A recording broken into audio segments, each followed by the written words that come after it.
নমস্কার বন্ধু, শরীর বিশেষে স্বাগত। আজকে দেখতে পাচ্ছি কলকাতায় এখন টেম্পারেচার হচ্ছে 23 ডিগ্রি সেলসিয়াস। 2 কিলোমিটার হাওয়া চলছে।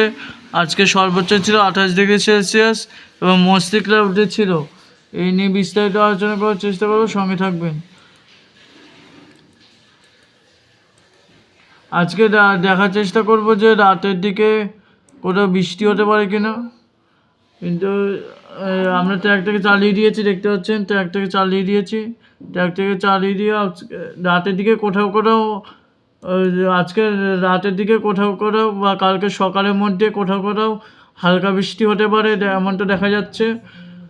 এবং এবং কোথাও কোথাও এবং থান্ডারস্টর্ম হবে কিনা দেখার চেষ্টা করবো। সেরকমভাবে থান্ডারস্টর্মের সম্ভাবনা নেই, তা আপনারা সাবধানে রাখবেন, কারণ কোথাও কোথাও বজ্রগল্প মেঘ তৈরি হয়ে গেলে সেখানে একটু বজ্রপাতও হতে পারে এবং একটু হালকা বৃষ্টি দেখা যাচ্ছে, কিন্তু হালকা মাঝারিও হয়ে যেতে পারে। তার জন্য আপনারা সাবধানে থাকবেন এবং আপনারা সাবধানে থাকবেন।